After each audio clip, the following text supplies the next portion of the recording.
দেখেন, মাকে ভালোবাসলে বউ চলে যায়, এটা আসলে আমি আগে বিশ্বাস করতাম না। আমার এখন বিশ্বাস করতে বাধ্য হইতাছি যে আমার মা বড় ভাইয়ের ঘরে খায় না, আমার ঘরে খায় কেন, এইটা আমার বউ সহ্য করতে পারে না। এই কারণে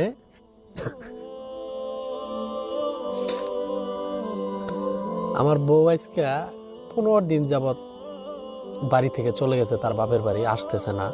সে তার কথা একটাই যে তুমি তোমার মাকে যদি আমাদের সাথে নিয়ে খাও তাহলে আমি তোমার সাথে থাকতে পারবো না।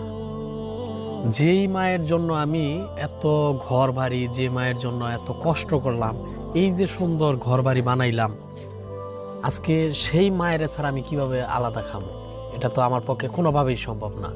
আর এত শখের বউ আমি হেলিকপ্টার দা